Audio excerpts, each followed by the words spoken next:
আসসালামু আলাইকুম। এই মুহূর্তে আমাকে দেখছেন আমার ইউটিউব চ্যানেল কামরুল হাসান। তো শুরুতেই বলছি, সম্প্রতি আমাদের পাকিস্তান ও ভারতে যুদ্ধ লাগে গেছে। তো এই যুদ্ধ লাগার কারণে অনেক কিছু ধ্বংস হয়ে যাচ্ছে।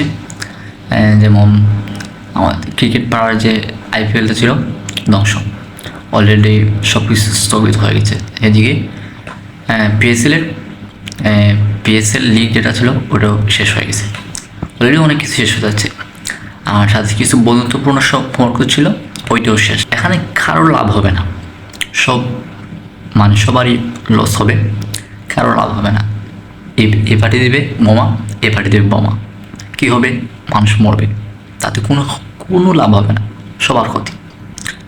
ও চাইবে ভালো করতে, কিন্তু ও চাইবে ভালো করতে, লাখ মুহূর্তে ও দেবে বোমা, ও দেবে বোমা, লাখ মুহূর্তে ধ্বংস, শুধু ধ্বংস আর ধ্বংস।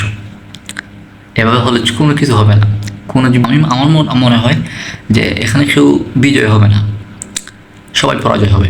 যারা যারা লাগবে, যারা যারা হুমকি দিবে, তারা যারা যাই করবে করবে না কেন, সবাই পরাজিত।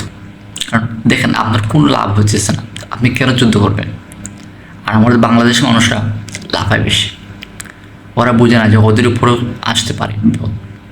চুপ করে থাক ভাই, চুপ করে থাক। তোর ভালো লাগে না তুই চুল খান, তোর কেন চুল খায়? তোর কেন চুলকানিমূলক কথা দিস?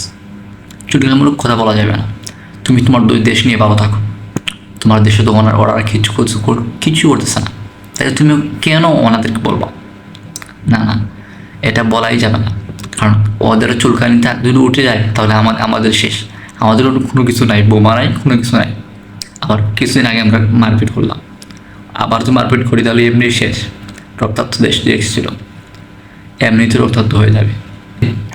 এগুলো না করাটাই ভালো, ট্রোল করা না করে ভালো। এই ট্রোল করতে করতে গিয়ে এক মধ্যে যুদ্ধ এনে যাবে, ট্রোলের মধ্যে যুদ্ধ এসে যাবে। ছিল ট্রোল ফানি, তারপর হয়ে যাবে সিরিয়াস, শেষ। দেশ একেবারে ধ্বংস হয়ে যাবে ওদের মতো। আমাদের তো কোনো কিছু নাই, কোনো কিছু দিয়ে আপনি কোনো কিছু করতে পারবো না। সো আমরা শুধু চেয়ে দেখবো, আমাদের আপাতত এটাই করতে হবে।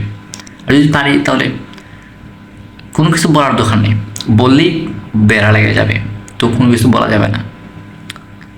আজকের ভিডিও এত পর্যন্ত। ধন্যবাদ সবাইকে যারা দেখেছেন, ধন্যবাদ।